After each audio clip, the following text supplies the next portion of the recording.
Hello, hello. This is Jessica from the podcast Organic Gardening for Beginners, a show that helps you start your very first garden. I joined the Download Growth Club because as a new show, I need all the guidance I can get on individual podcasting topics. I need a forum to chat with. I need answers to the many questions I have as a new podcaster, and I have definitely found them in the Download Growth Club. My show is off to a great start. I feel as confident as a brand new podcaster can with the help that I get from the forum. And I know I've got some great stuff waiting for me. So if you are in the same boat and wanting to get started off on a strong podcasting foot, then I highly suggest checking out the Download Growth Club. What's up, pod pals? It's your buddy Adam, and you are listening to Podcasting Business School. It's a show where I teach podcasters simple strategies to help them earn more money with their online business. Today, we're talking about how to double your podcast growth, doubling them downloads with SEO and organic discovery. I'm very excited about this topic. It's going to be a deep dive. It may be the deepest of dives I've done on this topic. I know I kind of scratch the surface when I do a podcast audit episode talking about naming and organic discovery. But like today, you're going to get done listening to this episode and you're going to feel like you should have paid me for it. That's my goal for today. All right. It's always a good goal. Before we dive in, real quick reminder, this Friday, the 14th, luckily it's not Friday the 13th, it's Friday the 14th of March. I'm doing a free workshop. I'm doing my monthly free workshop. It is a podcast listener to client conversion workshop.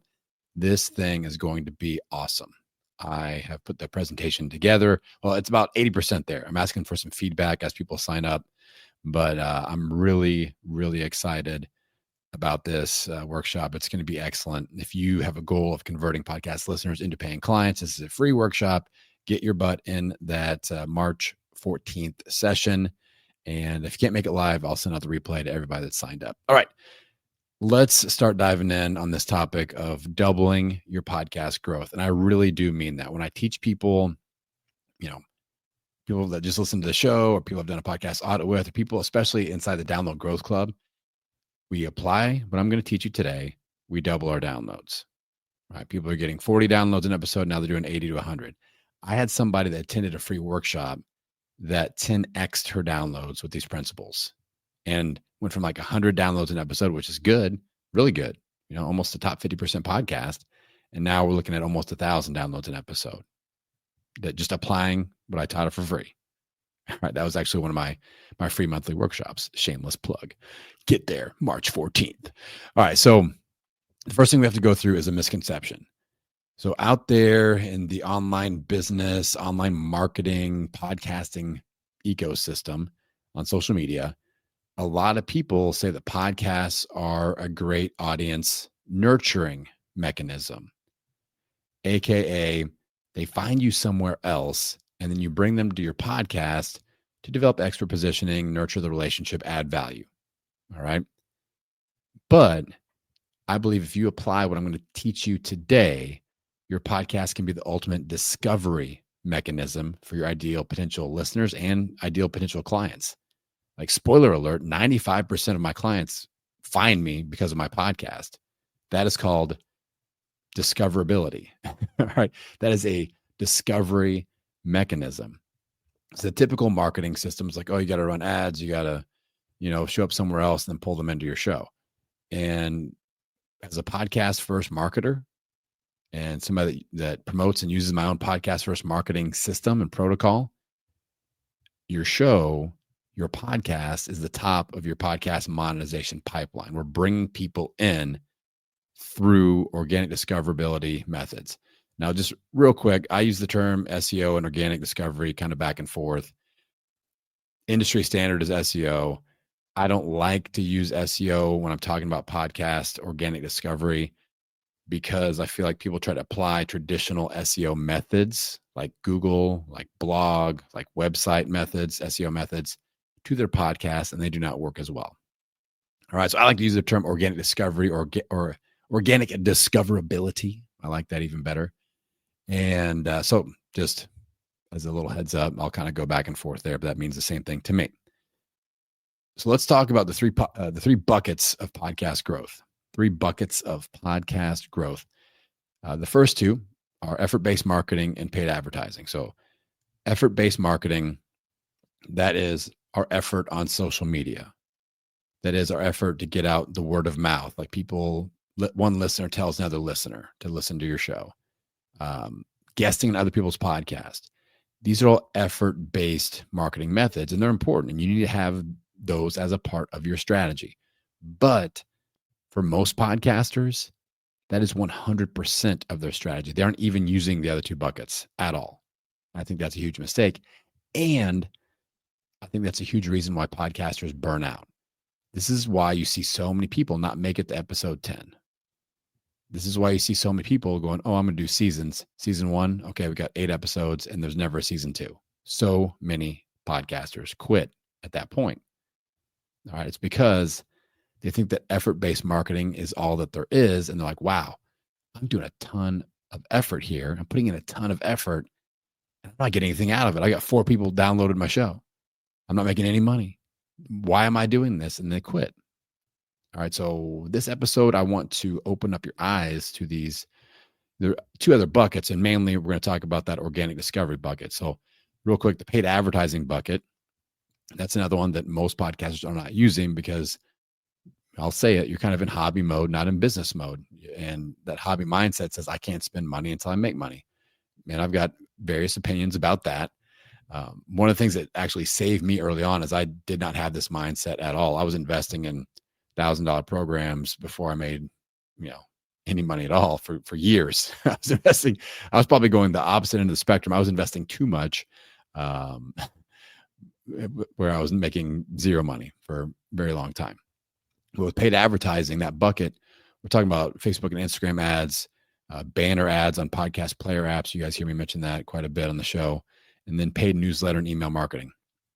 So that's the paid advertising bucket. So we have effort-based marketing, paid advertising bucket. Those are the first 2 buckets. And then there's organic discovery.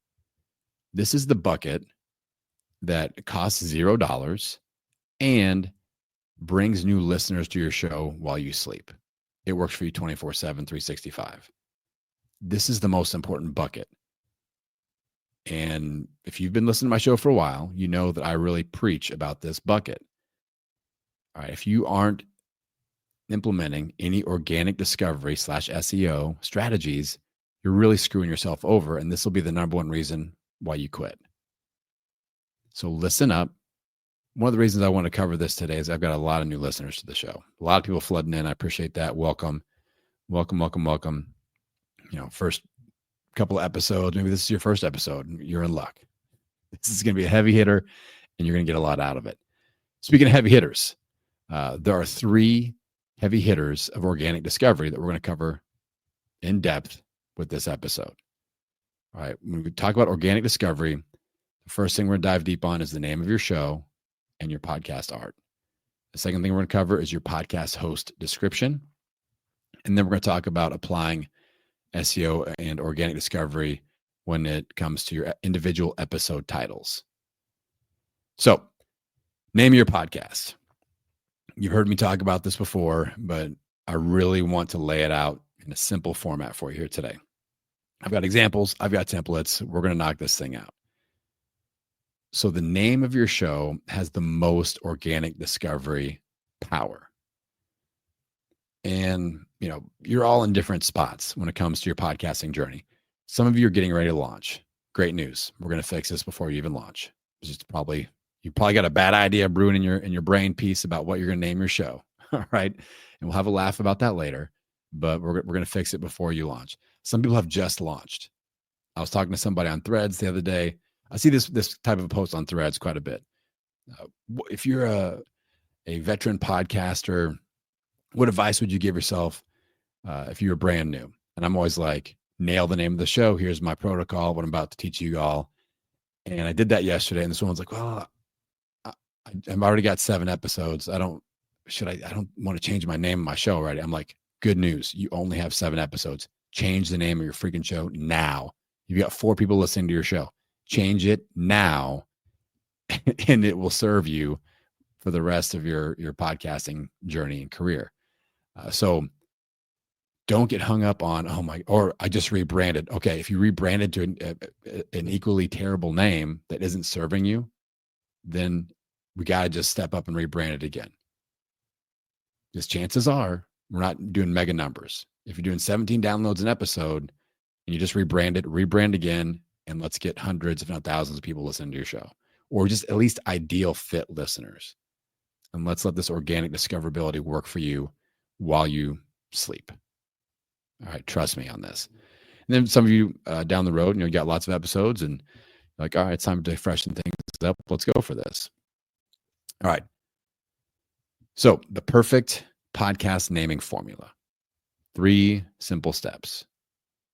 When I read the name of your show, the first step, the first checkbox, if you guys hire me to help you launch your show or rebrand your show, this is the first checkbox. It's a must.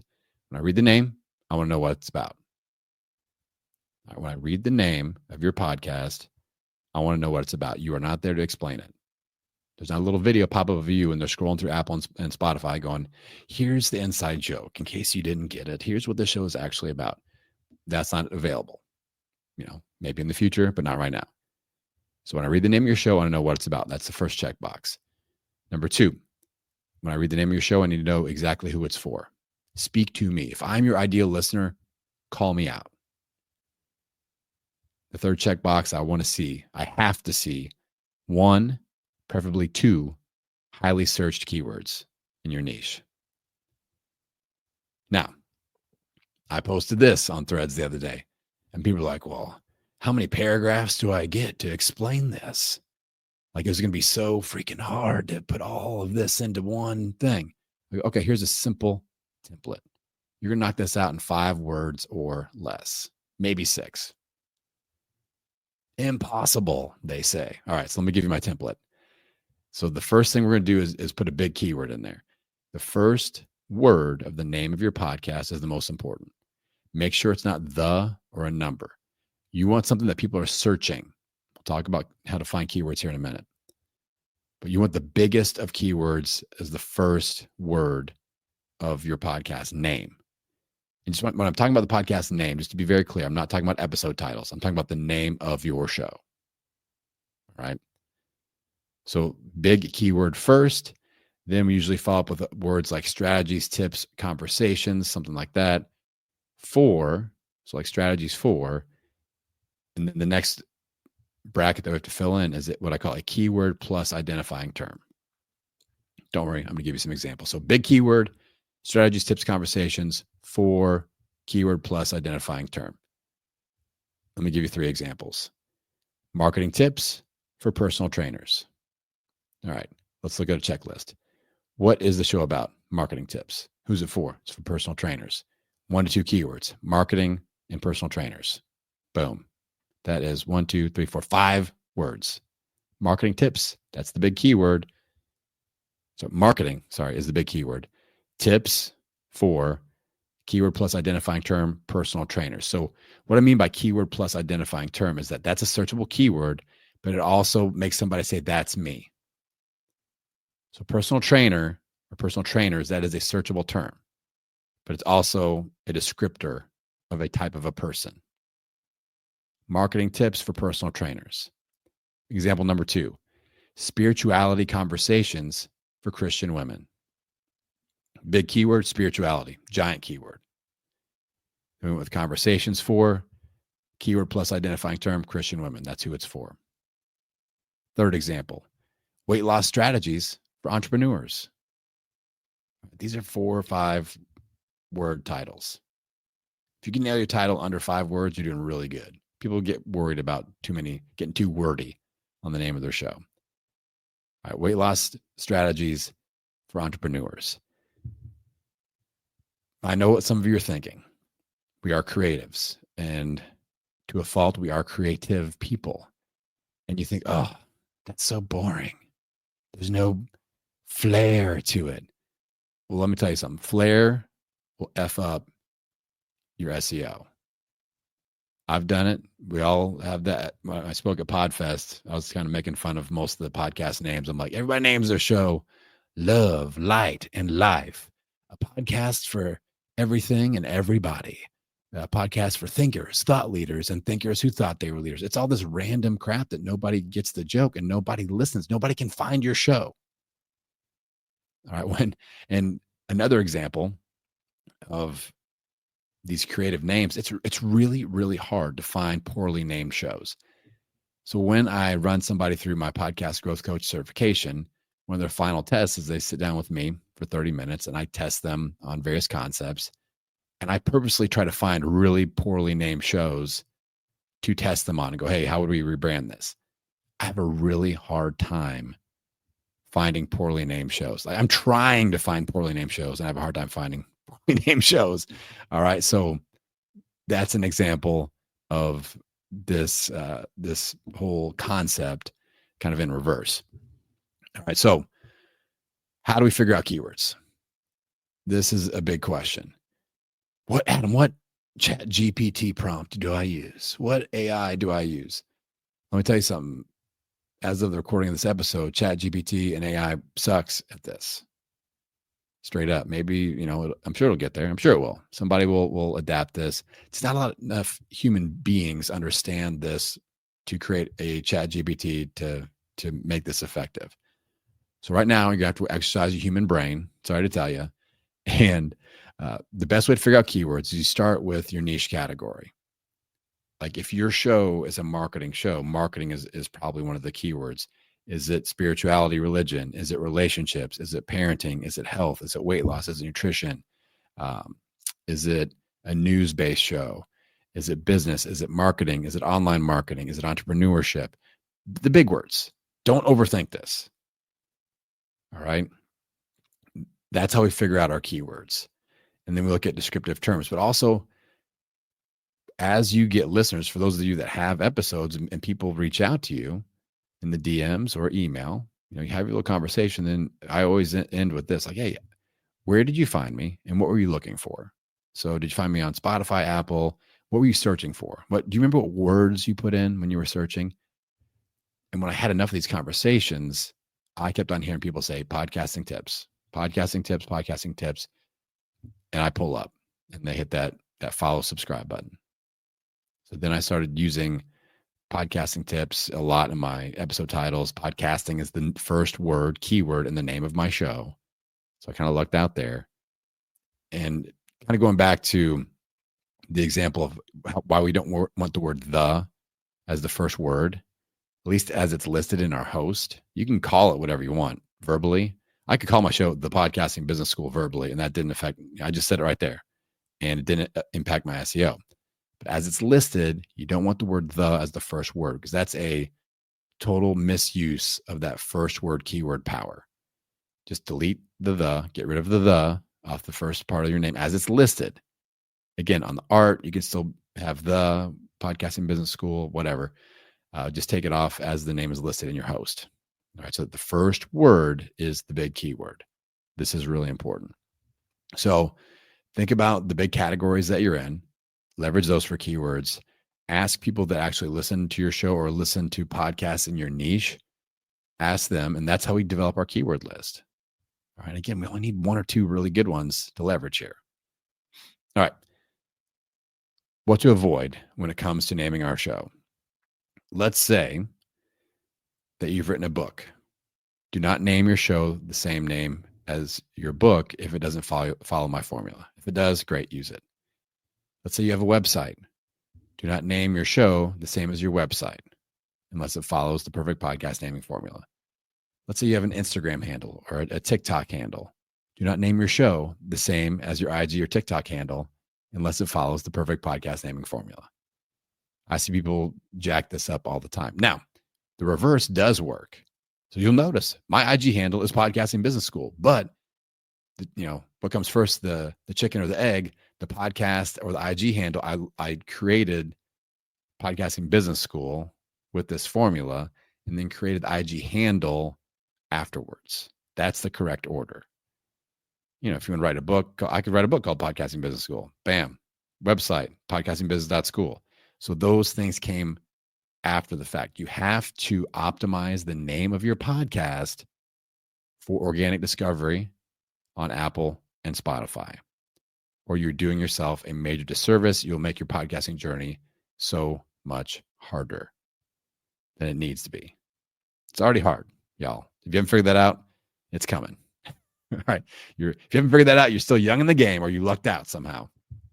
But this is a difficult path to travel. Don't make it harder on ourselves by going, I want to create this creative name with all these random words off the word tree. Don't do that. All right. When I'm coaching people that fight me on this, I'm like, I get it. You are creative. All your creativity comes out when you hit the record button. So right now, this is all, I'm creativity dumping on you. All right. The fire hose is out. I am spraying creativity. All right. We hit the record button. That's when the creativity comes out. We have to be strategic and optimized and vanilla with the name of our show so that our ideal listeners can freaking find us.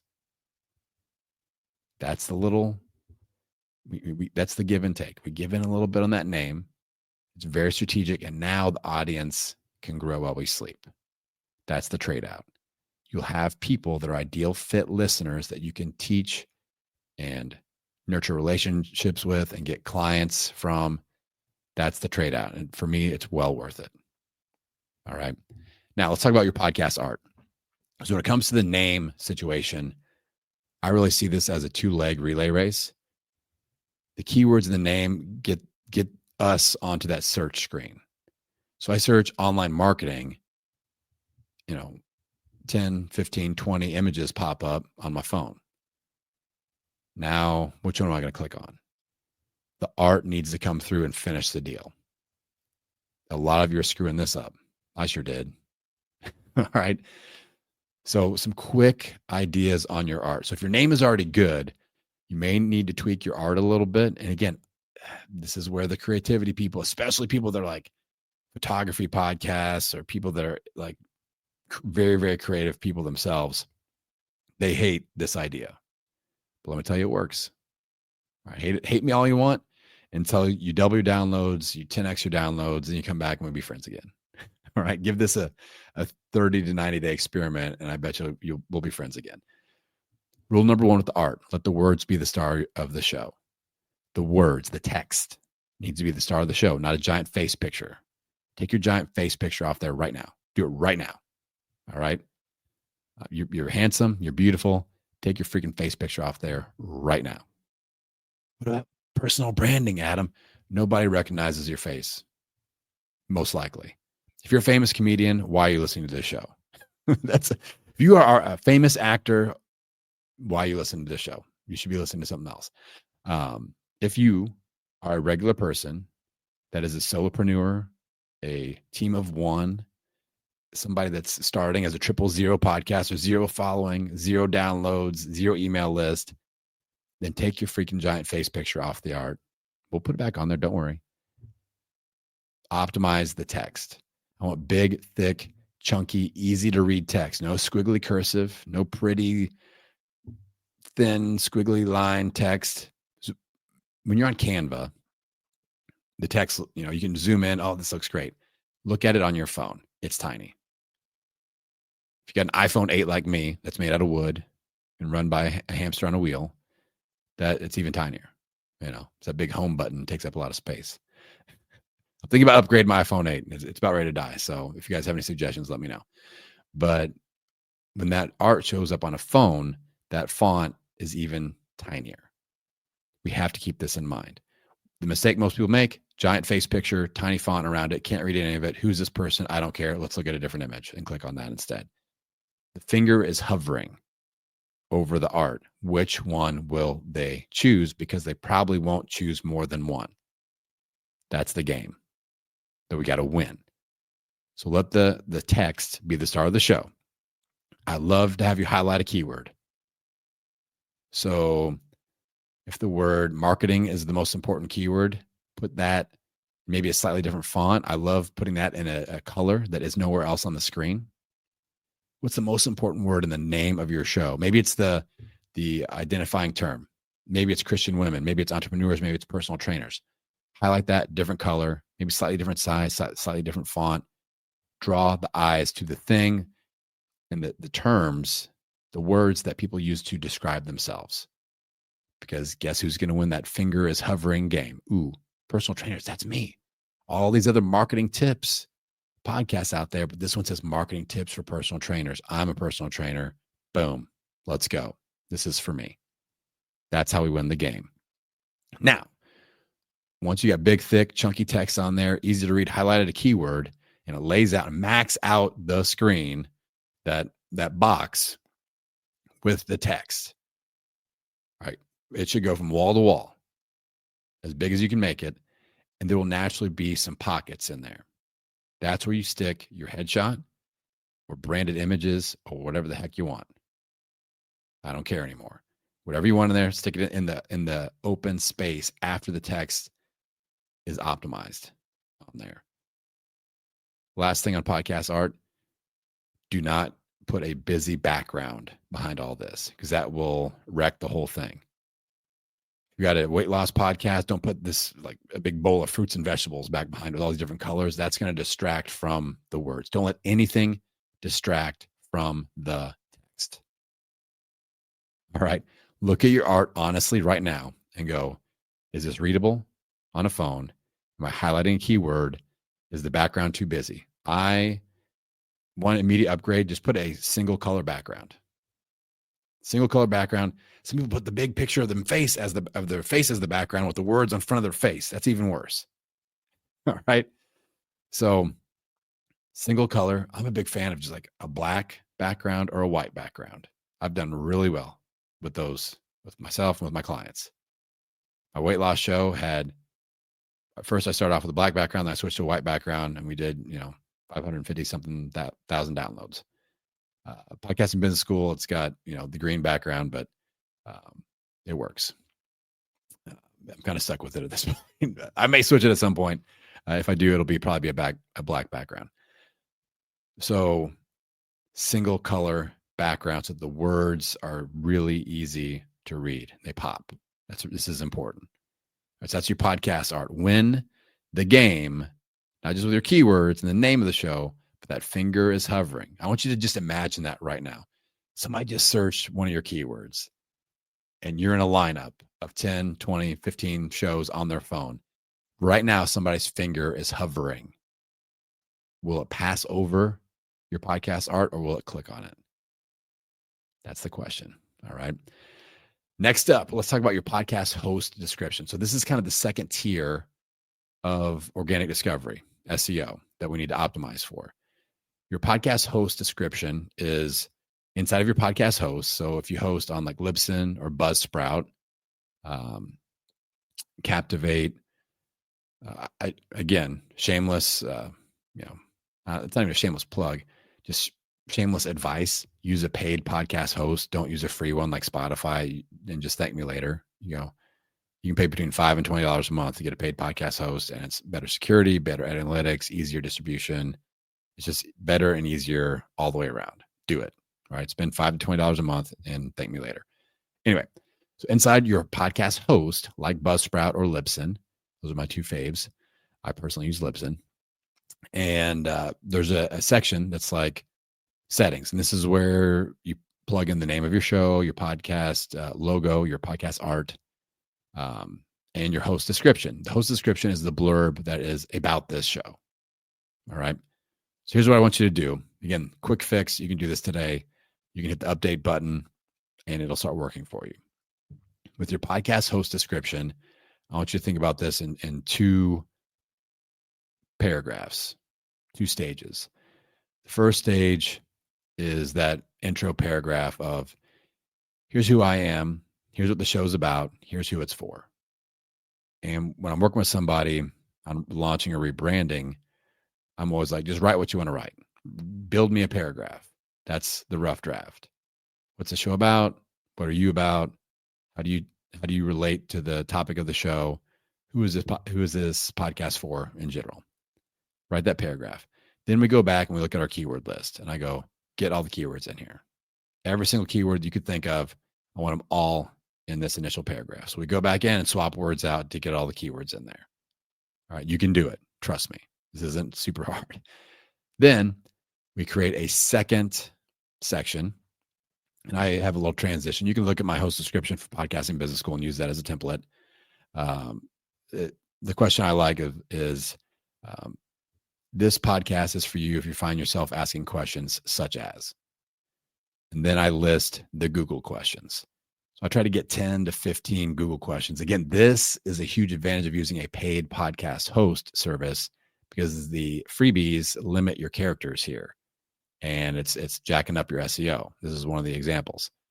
So if you're in Libsyn or Buzzsprout, you have plenty of room, plenty of characters in your host description. We add this second part where we go, this podcast is for you if you find yourself asking questions such as, and we list 10 to 15 Google style questions in question format. This will help your show pull up in Google searches now, and it's more keywords. So for me, how do I make money with my podcast? How do I grow my podcast downloads? How do I launch a podcast? How do I use my podcast to grow my online business? Blah, blah, blah, blah, blah. A pro tip on this is go and think of a couple questions and put them into Google, actually.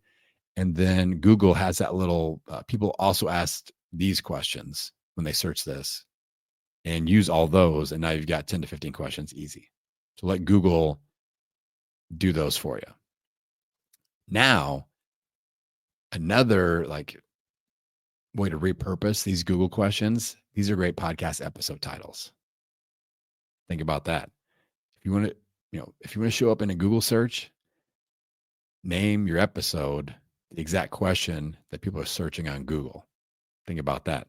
So that's our third zone of organic discovery here that we're going to talk about is your individual episode titles. All right. So individual episode titles have kind of the third most power when it comes to SEO organic discovery. We got to get keywords in there. All right, if you use that Google question format, that works great. But what I usually do is I go, okay, here's my working title. I record the episode, and then I follow back around and go, okay, what did I actually talk about? Because sometimes I think I'm going to talk about one thing, I have all these notes, and then I go off on a totally different tangent, and it's more about something else. So I change the title. But I'm like, what is the keyword or words in this? So for this episode, podcast growth, that's what I'm anchoring in as a keyword, right? It could be online business. It could be podcast launch. It could be podcast monetization, email marketing, sales training tips, things like that. So what is that searchable term? Again, don't get too creative. And again, this is where AI kind of jacks this up a little bit. Not the best at leveraging keywords in podcast episode names. So maybe you do use AI, but then you go, okay, I got to adapt this a little bit. I got to get a keyword in there. I go to my keyword bank. Which keyword represents what we talked about today? Stick that in there. One of the reasons I show up so well when people search podcasting tips on any podcast player is because I get podcasting tips in just all sorts of episodes. I try to stick it in there in every episode if I can. Podcasting tips for, or tips for podcasters in some variation. Okay. So those are the 3 different heavy hitters when it comes to the organic discovery SEO conversation. All right. The name of your podcast and the podcast art, the podcast host description, and your individual episode titles. Again, I know that if you've listened to the show for a long time, you've heard pieces of this. I wanted to put it all in one comprehensive episode.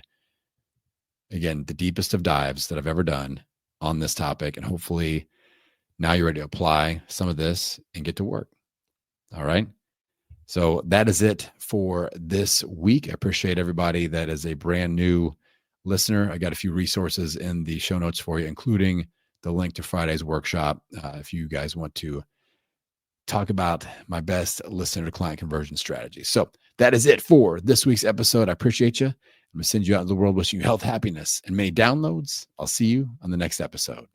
Hey there, Pod Pals. Do you feel like you could use a little bit of help with your podcast launch, growth, or with converting your podcast listeners into becoming your best clients? I want you to head on over to my website, www.podcastingbusiness.school, and watch the 4-minute video that talks about who I help and exactly how I can help them out. Next, I want you to click on the Discovery Call button to set up a free podcast profit potential discovery call where we can talk about working together to help you reach your podcasting and online business goals. Head on over to my website, www.podcastingbusiness.school, and get signed up for your free podcast profit potential discovery call.